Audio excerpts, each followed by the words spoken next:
नमस्कार, आप सबका क्लास में एक बार फिर से स्वागत है। कल हम लोगों ने चर्चा किया था कल की क्लास में कि अम्ल क्या होता है, क्षार क्या होता है और अम्ल को कितने आधार पर बांटते हैं। उत्पत्ति के आधार पर दो प्रकार का अम्ल होता है, कार्बनिक अम्ल, खनिज अम्ल। प्रबलता के आधार पर प्रबल अम्ल और दुर्बल अम्ल। कल हमने देखा था कि आर्हेनियस का नियम क्या है अम्ल को लेकर के। आर्हेनियस महोदय स्वीडन के एक वैज्ञानिक थे जिन्होंने बताया कि अम्ल जो होता है वो जल में घुलकर H+ आयन देता है और जो क्षारक होता है वो जल में घुलकर OH- आयन देता है। तो इससे हमने अम्ल और क्षार की परिभाषा ये निकाली। उसके बाद हम लोगों ने देखा कि कार्बनिक अम्ल क्या है। कार्बनिक अम्ल क्या है? जो भी पदार्थ जो अम्ल है, जितने सारे प्राणियों या वनस्पतियों में पाए जाते हैं उसको हम क्या बोलते हैं? कार्बनिक अम्ल बोलते हैं। जैसे दही में क्या पाया जाएगा? लैक्टिक अम्ल। मधुमक्खी या चींटी के डंक में क्या पाया जाता है? तो फॉर्मिक अम्ल या मेथेनोइक अम्ल। ऐसे ही सिरका में हम लोगों ने देखा था कि एसिटिक अम्ल। तो ये सभी पदार्थ जो थे इनमें कार्बनिक अम्ल पाया जाता है। ठीक।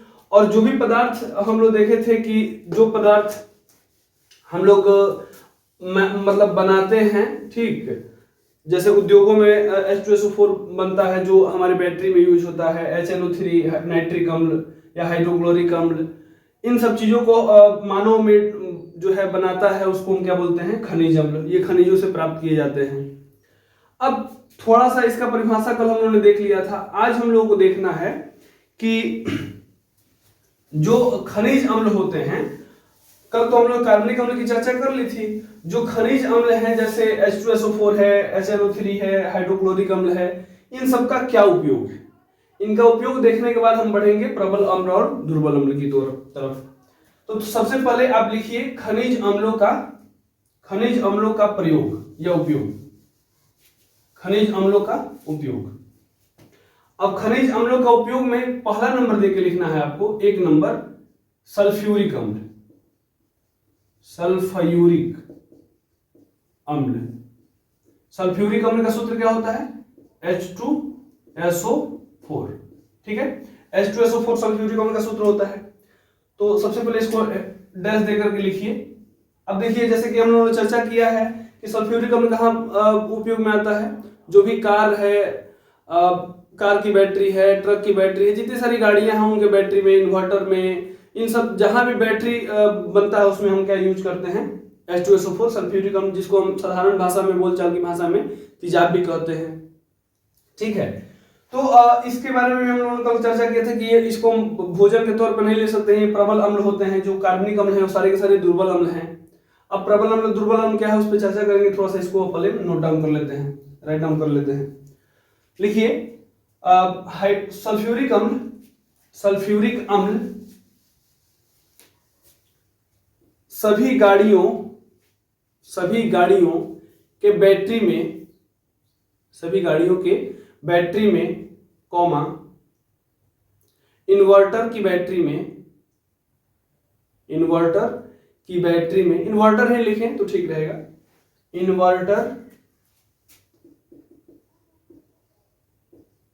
इन्वर्टर की बैटरी में उपयोग होता है।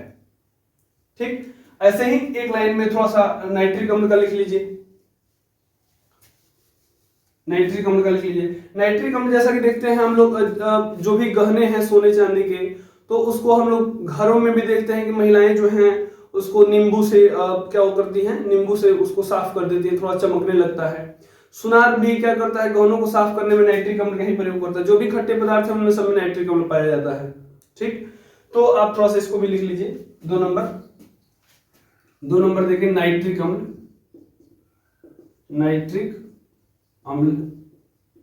कोष्ठ में लिखिएगा HNO3। ठीक है, ये सभी के सभी खनिज अम्ल हैं। लिखिए इनका प्रयोग आभूषणों के सफाई में या आभूषणों को साफ करने में होता है। इनका प्रयोग आभूषणों के साफ करने में होता है। ये लगभग सभी खट्टे पदार्थों में पाए जाते हैं। ठीक है, तो नाइट्रिक अम्ल हमने देखा कि सोने चांदी के जितने सारे आभूषण हैं उनको साफ करने में करते हैं, सोनार लोग इनका उपयोग करते हैं। अब तीसरा बचता है हमारा हाइड्रोक्लोरिक अम्ल। ये दोनों हो गया। 3 नंबर लिखिए हाइड्रोक्लोरिक अम्ल, हाइड्रोक्लोरिक अम्ल HCl। ठीक है, हाइड्रोक्लोरिक अम्ल का उपयोग कहाँ होता है? जैसे देखते हैं हम लोग जो भी हमारा बेसिन है रसोई घर का, जैसे रसोई घर के बेसिन को साफ करने में उसका उपयोग होता है।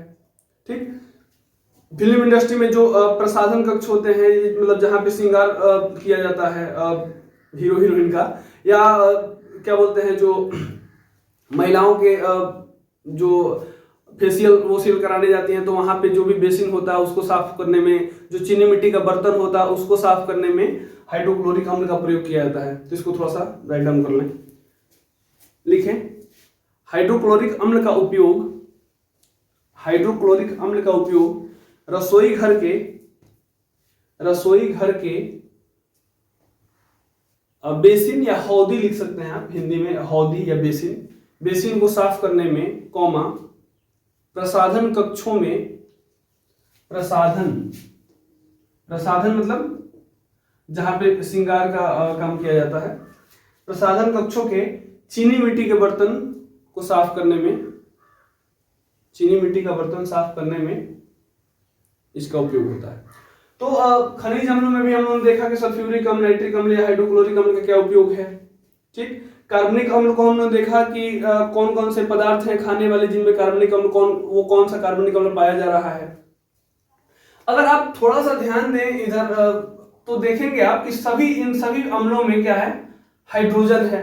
इसी आधार पे जो अर्हेनियस महोदय ने कहा था कि सभी जितने सारे, जैसे फॉर्मिक अम्ल एक कार्बनिक अम्ल है जो मधुमक्खी या चींटी के डंक में पाया जाता है। इसका सूत्र क्या होता है HCOOH, इसमें भी हाइड्रोजन है।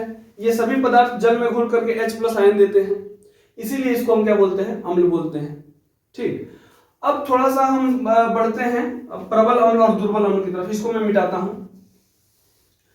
तो जैसा कि आप लोगों ने लिख लिया है कि प्रबलता के आधार पर अम्ल 2 प्रकार के होते हैं, स्ट्रॉन्ग एसिड और वीक एसिड, प्रबल अम्ल और दुर्बल अम्ल। थोड़ा सा लिखिए प्रबल अम्ल क्या है, प्रबल अम्ल क्या है, या प्रबल अम्ल लिख के डैश दीजिए, लिखिए। अब देखिए, प्रबल अम्ल वो सभी पदार्थ होते हैं जो जल में पूर्णतः घुल जाते हैं, पूर्णतः घुलकर H+ आयन उत्पन्न करते हैं। और दुर्बल अम्ल जल में पूर्णतः नहीं घुलते हैं, पूर्णतः it is not soluble in the water totally, पूर्णतः नहीं घुलते हैं। ठीक है, और ये क्या होते हैं, पूर्णतः घुल जाते हैं। तो क्या लिखेंगे, सॉरी, पूर्णतः घुल जाते हैं। तो प्रबल अम्ल क्या होता है, लिखिए वे अम्ल। और देखिए एक चीज और है, जितने सारे खनिज अम्ल हैं ना, जितने सारे खनिज अम्ल हैं वो सभी के सभी प्रबल अम्ल हैं। सभी के सभी खनिज अम्ल जो हैं वो क्या है, प्रबल अम्ल है। और जो भी कार्बनिक अम्ल है वो दुर्बल अम्ल है। दुर्बल अम्ल को हम लोग भोजन में उपयोग कर लेते हैं, कार्बनिक अम्लों को, लेकिन प्रबल अम्ल को हम भोजन में उपयोग नहीं करते हैं, हमारे स्वास्थ्य के लिए हानिकारक हो जाए। अगर कहीं हाइड्रोक्लोरिक अम्ल या तेजाब जो है H2SO4, ये अगर कहीं गिर भी गया तो पूरा का पूरा जला सकता है। तेजाब का उपयोग आप देख ही रहे हैं कि देश में कहीं कहीं लड़कियों पे इस्तेमाल लोग कर लेते हैं, जो कि बहुत गलत है। ठीक है, तो लिखिए प्रबल अम्ल, लिखिए वे खनिज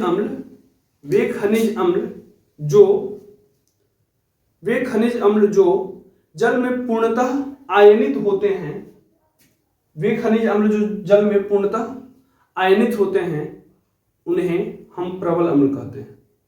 वे खनिज अम्ल जो जल में पूर्णतः आयनित होते हैं उन्हें हम प्रबल अम्ल कहते हैं। जैसे में लिख लीजिए, जैसे वही H2SO4, सल्फ्यूरिक अम्ल, HCl, हाइड्रोक्लोरिक अम्ल, HNO3, नाइट्रिक अम्ल। ठीक है, ये सब एग्जांपल्स किसके हो गए, प्रबल अम्ल के हो गए। ठीक है, दुर्बल अम्ल का कुछ एग्जांपल्स, दुर्बल अम्ल लिख लीजिए पहले, दुर्बल अम्ल देख करके डैश दीजिए। लिखिए वे कार्बनिक अम्ल,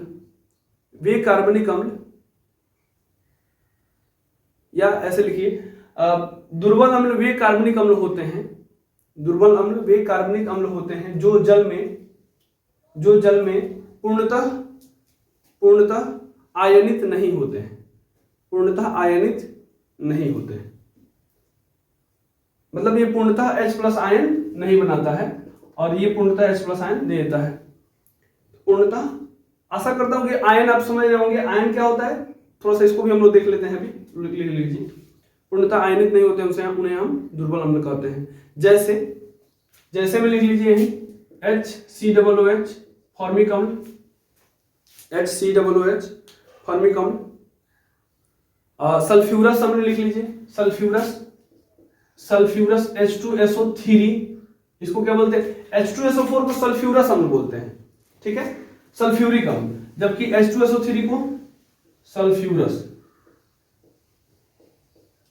सल्फ्यूरस अम्ल और H2SO4 को सल्फ्यूरिक अम्ल, सल्फ्यूरिक एसिड, सल्फ्यूरस एसिड, ठीक है। H2CO3 कार्बोनिक अम्ल, H2CO3 ये भी क्या होता है, दुर्बल अम्ल होता है। एसिटिक अम्ल है, एसिटिक अम्ल का सूत्र CH3COOH, CH3COOH, CH3COOH, ठीक है। तो ये सब क्या हो गए, दुर्बल अम्ल हो गए। तो अब हमने देखा कि प्रबल अम्ल क्या होता है, जो पूर्णतः जल में घुलकर H प्लस आयन उत्पन्न करे उसको हम क्या बोलेंगे, प्रबल अम्ल। और जो भी पूर्णतः नहीं घुल पाए या पूर्णतः आयनित ना हो पाए उसको हम दुर्बल अम्ल कहते हैं। अब थोड़ा सा हम बढ़ते हैं आगे, इसको मैं मिटाता हूं।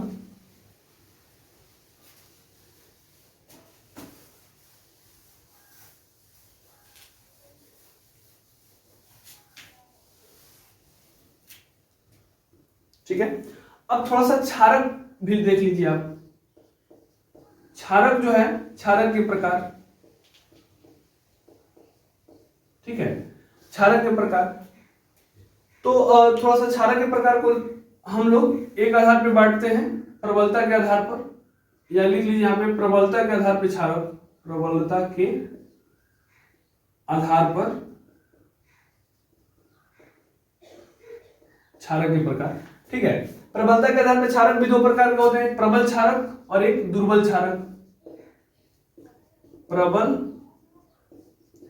क्षारक और 2 नंबर दुर्बल क्षारक, ठीक है। सेम टू सेम परिभाषा है, जैसे प्रबल अम्ल है वैसे ही प्रबल क्षारक भी है। प्रबल क्षारक क्या कहता है कि वैसे क्षारक जो जल में पूर्णतः घुलकर आयनित हो जाते हैं उन्हें प्रबल क्षारक कहते हैं, और ऐसे क्षारक जो जल में पूर्णतः नहीं घुल पाते हैं या पूर्णतः आयनित नहीं होते उन्हें हम दुर्बल क्षारक कहते हैं। तो लिखिए, ऐसे क्षारक जो जल में पूर्णतः आयनित हो जाते हैं उन्हें हम प्रबल क्षारक कहते हैं। अब प्रबल क्षारक में जैसे NaOH हो गया, इसको क्या बोलते हैं, सोडियम हाइड्रोक्साइड,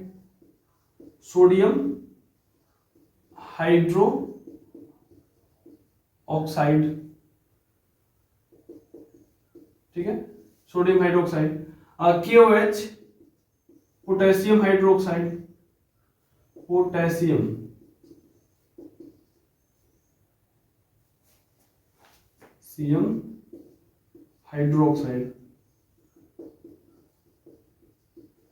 ठीक है।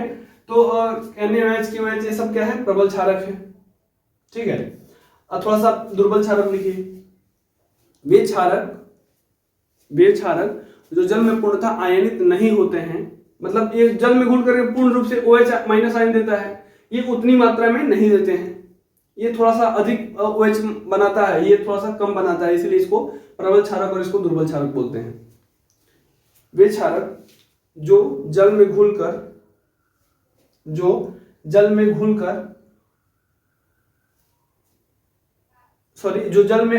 पूर्ण रूप से आयनित नहीं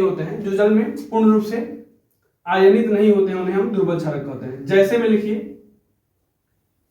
कैल्शियम हाइड्रोक्साइड किसका सूत्र होता है, बुझा हुआ चूना का, जैसे पिछले क्लास में जो रासायनिक अभिक्रिया और समीकरण है उसमें उन्होंने चर्चा किया है। कैल्शियम हाइड्रोक्साइड जो है बुझा हुआ चूना। बुझा हुआ चूना क्या होता है? क्षारक होता है, ध्यान में रखना है। ZnOH का होल ट्वाइस, जिंक हाइड्रोक्साइड, तो जिंक हाइड्रोक्साइड हो गया, कैल्शियम हाइड्रोक्साइड हो गया, मैग्नीशियम हाइड्रोक्साइड हो गया, MgOH का होल ट्वाइस। तो ये सब क्या हो गए? दुर्बल क्षारक का उदाहरण है। इसको क्या बोलेंगे? Magnesium hydroxide, zinc hydroxide, calcium hydroxide. ये सब मैं आशा करता हूं कि शायद आप तत्वों का नाम जानते होंगे, 9th में पढ़ना था। हाइड्रोजन, हीलियम, लिथियम, बेरोनियम, बोरॉन, ये सब पढ़ना था। तो अब थोड़ा सा दुर्बल क्षारक, प्रबल क्षारक भी हम लोगों ने देख लिया। दुर्बल अम्ल क्या है, प्रबल अम्ल क्या है, इसको भी हम लोगों ने देख लिया। इसका उपयोग भी हम देखेंगे, जैसे अम्ल का उपयोग हम लोगों ने देखा। अगला टॉपिक आप थोड़ा सा हेडिंग बनाइए।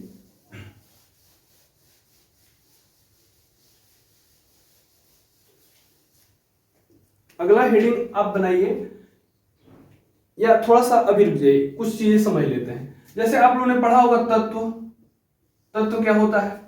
तत्व वह शुद्ध पदार्थ होता है जो एक ही प्रकार के परमाणुओं से मिलकर बना होता है, या जो दो या दो से अधिक भागों में या खंडों में नहीं तोड़ा जा सकता है, उसको हम तत्व बोलते हैं।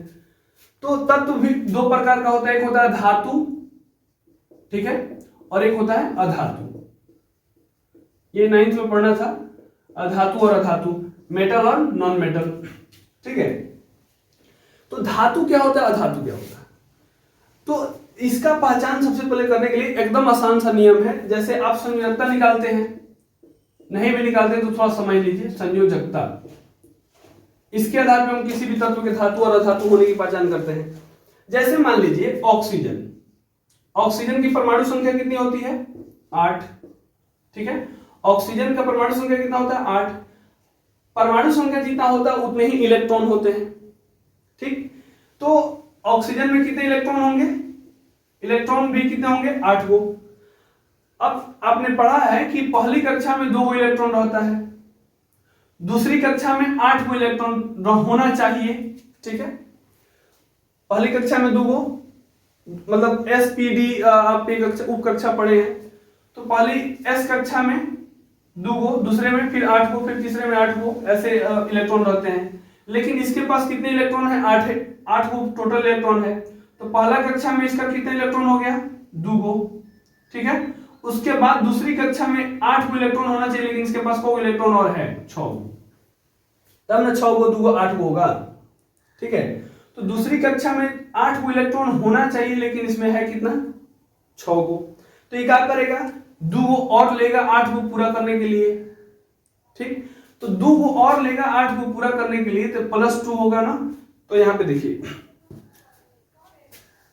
अब ये 2 इलेक्ट्रॉन और लिया है, तो जो भी तत्व इलेक्ट्रॉन ग्रहण करता है ना, जितना इलेक्ट्रॉन ग्रहण करेगा उस पर उतना माइनस लगता है। इलेक्ट्रॉन ग्रहण किया तो उस पर उतना माइनस लगता है, और इलेक्ट्रॉन अगर दे दिया तो उस पर प्लस लगता है, ठीक है।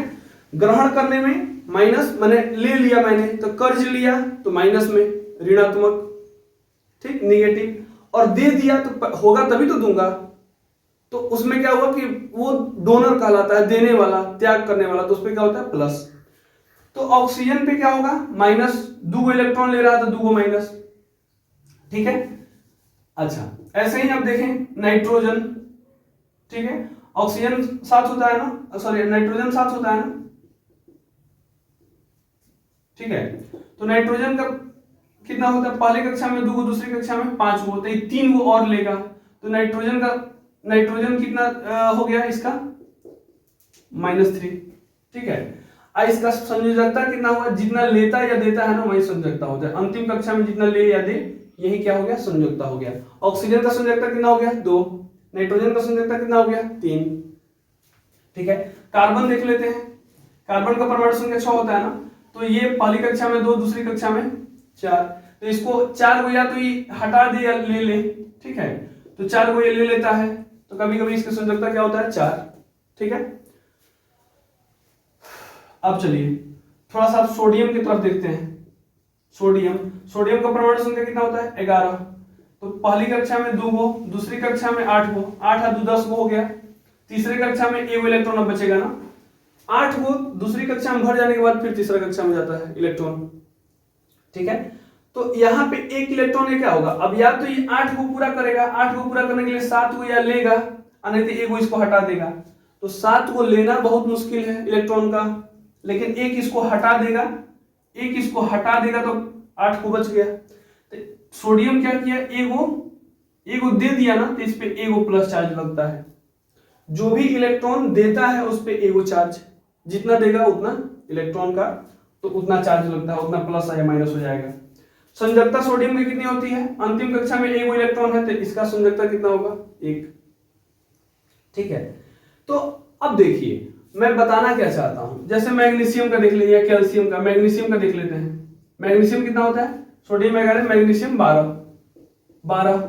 तो पहले कक्षा में 2 गो, दूसरी कक्षा में 8 गो, 8 2 10 गो, दूसरी कक्षा में, तीसरी कक्षा में फिर को होगा 2 गो। 12 को इलेक्ट्रॉनों को सजाना है, पहली कक्षा में 2 गो, दूसरी कक्षा में 8 गो, तीसरी कक्षा में फिर 8 गो होना चाहिए लेकिन 2 गो है, तो क्या करेगा, 2 गो हटा देगा। तो 2 गो हटाएगा तो मैग्नीशियम पर कितना चार्ज रह जाएगा, +2। ठीक है, और इसका संयोजकता कितना होगा, अंतिम कक्षा में जो परमाणु जो इलेक्ट्रॉनों की संख्या होती है उसको क्या बोलते हैं हम, संयोजकता। तो इसका संयोजकता कितना होगा, 2 गो।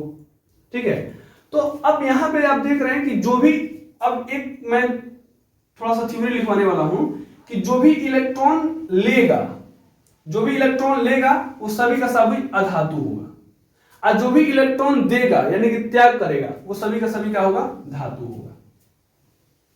जो भी इलेक्ट्रॉनों का त्याग करता है, मतलब किसी को दे देता है, इलेक्ट्रॉन देने को हम क्या बोलते हैं, अगर वो पदार्थ दे रहा है तो उसको हम क्या बोलेंगे, धातु। और जो भी पदार्थ इलेक्ट्रॉन ले ले उसको हम क्या बोलेंगे, अधातु। ठीक है, और अधातुओं पे हमेशा माइनस होता है और धातुओं पे हमेशा प्लस होता है। ठीक है, जैसे इसको थोड़ा सा उतार लीजिए या स्क्रीनशॉट ले लीजिए। ठीक है, अब मैं थोड़ा सा इसको मिटाता हूं। अब आप देखें एल्यूमिनियम, एल्यूमिनियम का परमाणु संख्या कितना होता है, 13। पहले कक्षा में 2 गो, दूसरी कक्षा में 8 गो, तीसरी कक्षा में 8 2 10 गो, 3 गो और बचा ना, अंतिम कक्षा में परमाणु इलेक्ट्रॉन रहेंगे 3 गो। तो एल्यूमिनियम की संयोजकता भी 3 होती है।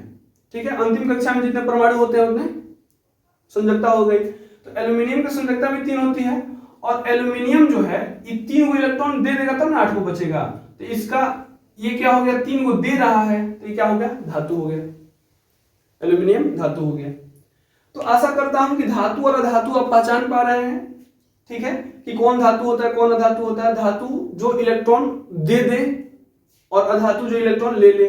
जिसपे भी प्लस चार्ज होता है वो धातु होता है, जिसपे माइनस चार्ज होता है वो अधातु होता है। जैसे एक और एग्जांपल ले लेते हैं क्लोरीन का। क्लोरीन कितना है, 17। क्लोरीन के परमाणु संख्या कितना होता है, 17। अब पहली कक्षा में 2 गो, दूसरी कक्षा में 8 गो, 8 2 10 गो, अंतिम कक्षा में को बचा 7। ठीक है, तो अंतिम कक्षा में 7 को बचा ना। अष्टक का नियम कहता है कि अंतिम कक्षा में 8 को परमाणु होना चाहिए, 8 को इलेक्ट्रॉन होना चाहिए। तो 8 को इलेक्ट्रॉन होगा तो ये क्या करेगा, एगो और ले लेगा, तो इस पे कितना, एगो माइनस, और ये धातु का क्या धातु होगा, माइनस हो गया तो अधातु हो गया। ठीक है, तो अब चलिए हम आगे बढ़ते हैं। ये धातु और अधातु मैंने समझाया है, इसका कुछ कारण है, अभी हम डिस्कस करते हैं उसको। ठीक है, अब देखिए जो भी धातु या अधातु है, पहले 2 चीज आप नोट, 1 नंबर डाल के नोट लिख लीजिए। नोट नंबर 1, वे सभी तत्व जो इलेक्ट्रॉनों का त्याग करते हैं, इलेक्ट्रॉन का त्याग करते हैं, उन्हें हम क्या कहते हैं, जो इलेक्ट्रॉन का त्याग करते हैं उन्हें हम उन्हें हम क्या कहते हैं, धातु। और इस पे कौन चार्ज होता है, इस पे प्लस चार्ज होता है, मतलब प्लस आवेश होता है, हिंदी में आप लिख सकते हैं आवेश। इस पे प्लस आवेश होता है, धन आवेश होता है। ठीक है, जो भी नोट नंबर 1 है, जो भी धातु इलेक्ट्रॉन का त्याग करता है उसे जो भी तत्व इलेक्ट्रॉन का त्याग करता है उसे हम धातु कहते हैं। त्याग करता मतलब देता है।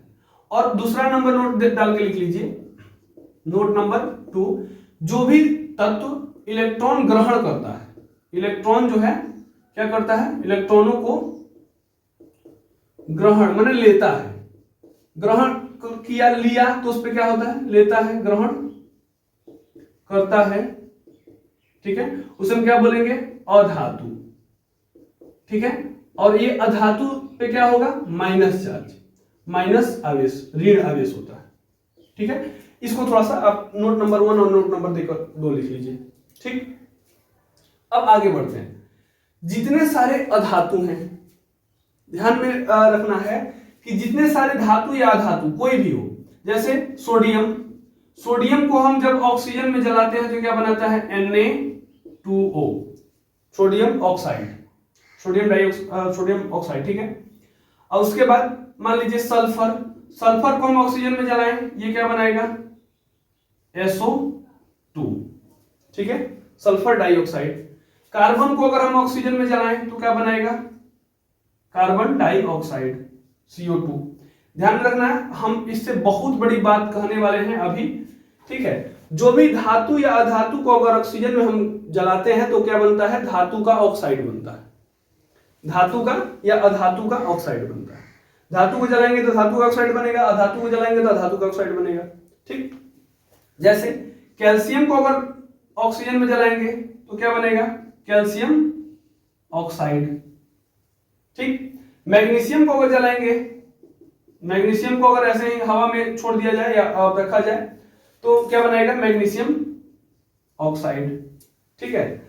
जैसे आप लोग पहले वाले चैप्टर में पढ़े हैं रासायनिक अभिक्रिया और समीकरण में कि मैग्नीशियम पट्टी को जब हम रगड़ कर साफ कर, मतलब जलाने से पहले रगड़ते हैं क्यों, साफ करते हैं क्यों, तो क्या होता है कि मैग्नीशियम को जब से ऐसे ही ऑक्सीजन में खुली हवा में छोड़ देते हैं तो क्या बनाता है, मैग्नीशियम ऑक्साइड बनाता है। ऐसे ही सल्फर को जब खुली हवा में छोड़ देते हैं, जलाते हैं जो भी, तो खुली हवा में छोड़ देते हैं तो सल्फर डाइऑक्साइड बनाता है। कार्बन को खुली हवा में छोड़ देते हैं तो कार्बन डाइऑक्साइड बनाता है, या जलाते हैं तो कार्बन डाइऑक्साइड बनाता है। ऐसी प्रकार जब भी कोई धातु ऑक्सीजन से विक्रिया करता है या अधातु ऑक्सीजन से विक्रिया करता है तो धातु का ऑक्साइड या अधातु का ऑक्साइड बनाता है, ठीक है। तो थोड़ा इसको लिखिए, इसको मैं मिटा रहा हूं,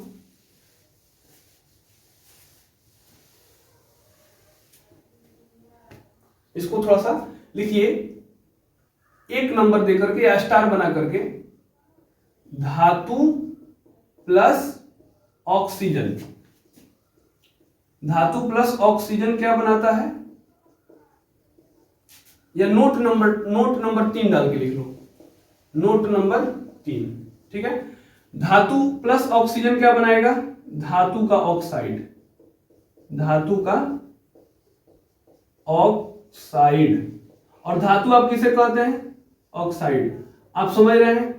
धातु प्लस ऑक्सीजन क्या बनाएगा, धातु का ऑक्साइड। ये वाला एग्जांपल, ये वाला एग्जांपल और ये वाला एग्जांपल, तीनों एग्जांपल्स को आप लिखिए, Na+O2 Na2O, calcium plus O2 calcium oxide.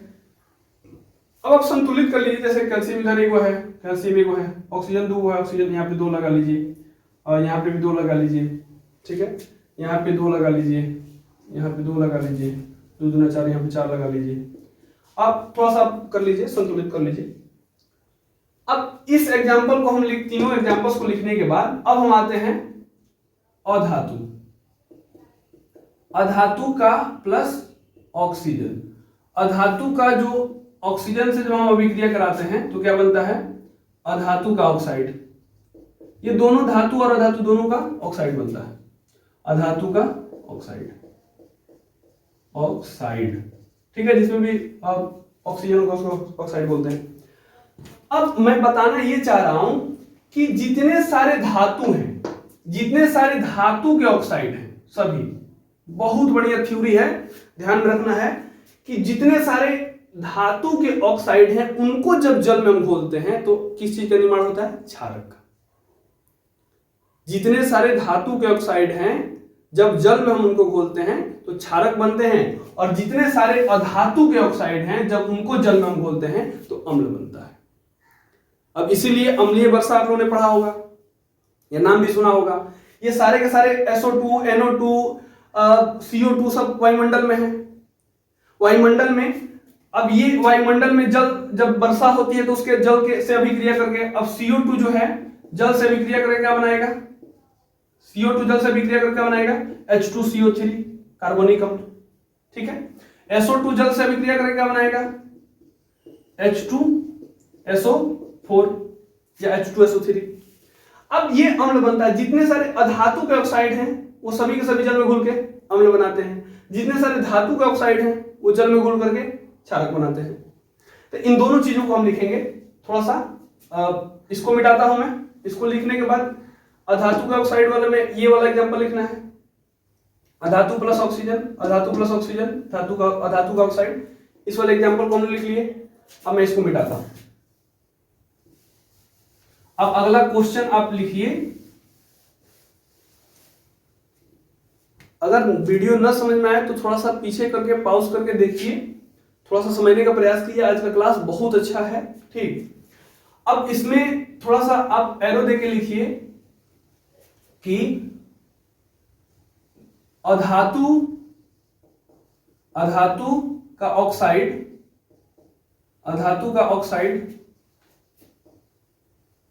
Plus जल, अधातु का ऑक्साइड प्लस जल क्या बनाएगा? अम्ल। अधातु का ऑक्साइड को जब जल में से हम अभिक्रिया कराते हैं तो क्या बनता है? लिखिए, अधातु का ऑक्साइड को जब जल से हम अभिक्रिया कराते हैं तो क्या बनता है? क्वेश्चन लिख लीजिए, अधातु का ऑक्साइड को जब जल से अभिक्रिया कराते हैं तो क्या बनता है? हो गया।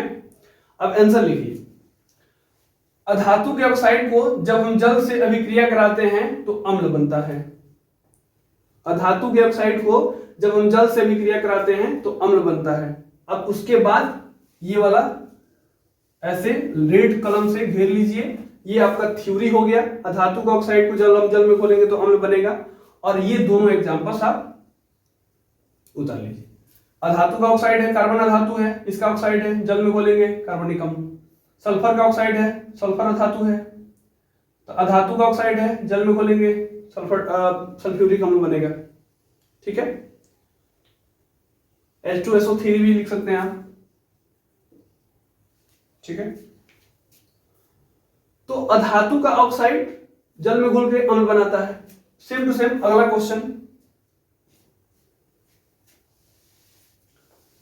क्वेश्चन, कि धातु के ऑक्साइड को जब जल में घोलते हैं तो क्या होता है? धातु के ऑक्साइड को जब जल में घोलते हैं तो क्या होता है? हो गया। अब लिखिए, धातु के ऑक्साइड को जब जल में घोलते हैं तो क्षारक बनता है। पहले भाषा में लिख लीजिए, धातु का ऑक्साइड जल में घोलते हैं क्या बनेगा? क्षारक। धातु का ऑक्साइड जल में घोलेंगे क्षारक। ठीक है, अब धातु का ऑक्साइड क्या होता है? अब देखिए, धातु का ऑक्साइड है कैल्शियम ऑक्साइड। आप पढ़ चुके हैं, जब कैल्शियम ऑक्साइड को जल में डालते हैं तो क्या बनता है? कैल्शियम हाइड्रोक्साइड, है ना। इसको क्या बोलते हैं? बिना बुझा हुआ चूना। बिना बुझा हुआ चूना को जब जल में डालते हैं तो बुझा हुआ चूना प्लस उष्मा उत्पन्न होता है ना, जिसको उष्माक्षेपी अभिक्रिया हम कहते हैं। पिछले क्लास में हम लोग पढ़ चुके हैं। तो ये उष्माक्षेपी अभिक्रिया का भी उदाहरण है। जब अधातु के ऑक्साइड को जल में हमने घोला, ये क्या बना? ये क्षारक। ठीक है, ये बुझा हुआ चूना जो है क्षारक है। ठीक है, अच्छा, इसके बाद मैग्नीशियम ऑक्साइड, जब अधातु हो गया मैग्नीशियम ऑक्साइड, इसको जब हम जल में डालते हैं तो क्या बनता है? MgOH का होल ट्वाइस। ठीक है, तो ये मैग्नीशियम हाइड्रोक्साइड भी क्या हो गया? क्षारक हो गया।